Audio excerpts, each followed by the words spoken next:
दिल्ली ते मुंबई महायुतीच्या high voltage बैठका आणि राज ठाकरेंची बैठक संपल्याचं कळतंय। रामराजे शिंदे आमचे प्रतिनिधी आपल्याबरोबर सध्या संपर्कात आहेत। राम, काय नेमके अपडेट्स येत आहेत बैठकीतून?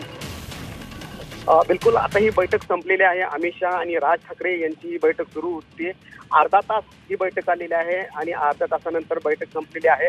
राज ठाकरे आणि अमित ठाकरे हे दोघेही अमित शाह यांच्या निवासस्थानातून आता बाहेर पडलेले आहेत आणि ते आता इतरत्र जात आहेत। आणि या बैठकीमध्ये चर्चा झाल्याची आपल्याला माहिती मिळते। यापूर्वी अमित शहा यांच्या बैठकीच्या पूर्वी एक सभा तास साधारणतः विनोद तावडे यांच्यासोबत चर्चा झाली होती आणि त्यानंतर आता अमित शहा यांच्यासोबत चर्चा झालेली आहे।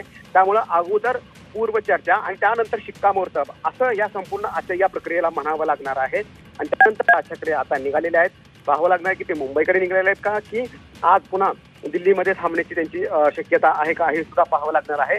परंतु कुठेतरी शिक्कामोर्तब झाल्याची सूत्र। अमृत नोनी आर्थो प्लस, ये एक प्रूवन फॉर्मूला है। इसमें मौजूद नोनी फल के गुण और आयुर्वेदिक जड़ी बूटियां शरीर को जरूरी पोषक तत्व देने के साथ साथ हड्डियों और जोड़ों के घिसने, उनमें होने वाले सूजन और दर्द को रोकने में मदद करता है। दर्द मुक्त जीवन के लिए अमृत नोनी आर्थो प्लस। कडून माहिती मिळते एनडीए मध्ये राज ठाकरे येणार असल्याचं कळतंय, परंतु त्या संदर्भामध्ये जाहीर कधी केलं जाईल हा सुद्धा एक प्रश्न आहे।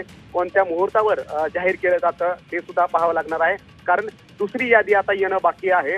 भाजपची दुसरी यादी अद्याप आलेली नाहीये आणि मग जर आता जर एनडीएमध्ये जर राज ठाकरे येणार असतील तर त्यांना मग लोकसभेच्या जागा कोणत्या दिल्या जाणार आहेत यावर सुद्धा चर्चा झाली असणार आहे। त्यामुळे आता येणाऱ्या यादीमध्ये मनसेचे उमेदवार हे दिसू शकतील का हे सुद्धा पाहावं लागणार आहे। आणि म्हणूनच ही आजची जी बैठक आहे ती अतिशय महत्त्वाची आहे, कारण राज ठाकरे आल्यामुळे एनडीए मजबूत होणार आहे आणि उद्धव ठाकरे यांना पर्याय म्हणून राज ठाकरे यांच्याकडे पाहिलं जाऊ शकतं। आणि आजची ही जी बैठक आहे, कारण काल रात्रीपासून राज ठाकरे इथे दिल्लीमध्ये दाखल झाले होते आणि बराच वेळ जी आहेत त्यांची बैठक झालेली आहे भाजपच्या नेत्यांशी। त्यावरून हे स्पष्ट होते की कुठेतरी आता ही जी युती आहे ती पूर्णत्वाकडे जाते आणि फक्त आता वेळ बाकी आहे ते म्हणजे की घोषणा कधी होणार। अगदी राम, खरं तर या बैठकीकडे संपूर्ण महाराष्ट्राचं लक्ष लागलेलं आहे। राज ठाकरे हे नेहमीच ते जे टीका करतात त्यासाठी ओळखले जातात। अत्यंत परखड शब्दांमध्ये त्यांनी आतापर्यंत त्यांच्या भाषणामधून कोणालाही सोडलेलं नाहीये। वेळोवेळी त्यांनी भाजपचे सुद्धा कान टोचलेले आहेत आणि अशा या सगळ्या निवडणुकींच्या पार्श्वभूमीवर जेव्हा आता मोठ्या सभा होणार आहेत त्या पार्श्वभूमीवर राज ठाकरेंची भेट होतीये। मात्र जर मनसेसाठी जागा सोडली जात असेल तर नेमका तर राज ठाकरेंचा सूर बदललेला असेल का हेही पाहावं लागणार आहे।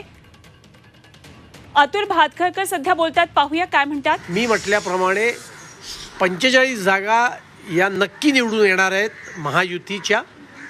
48 मध्ये 48 जागा निवडून आणण्याचा आम्ही प्रयत्न करू आणि या सगळ्या प्रयत्नाला जर का राज ठाकरे आणि मनसे महायुतीत सम्मिलित झाले तर नक्कीच त्याचा आम्हाला आणि महाराष्ट्राच्या जनतेला फायदा आहे। अशा पद्धतीने फायदा होईल, कारण की ज्या पद्धतीने शिवसेनेमध्ये फूट पडली, शिवसेनेतील मतांचं विभाजन होईल, त्यामुळेच मनसेला सोबत घेत आहेत का?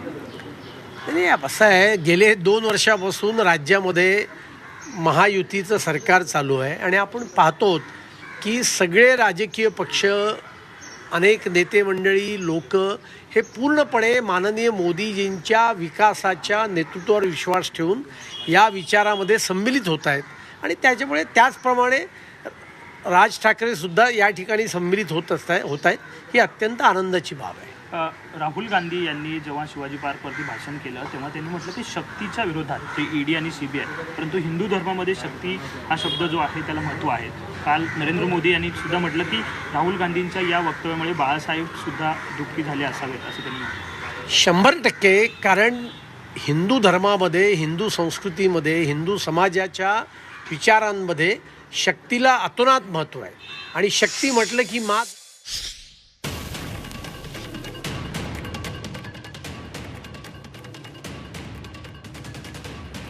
आणि राज सुद्धा येतात, ही आनंदाची बाब आहे असं ते म्हटलेत।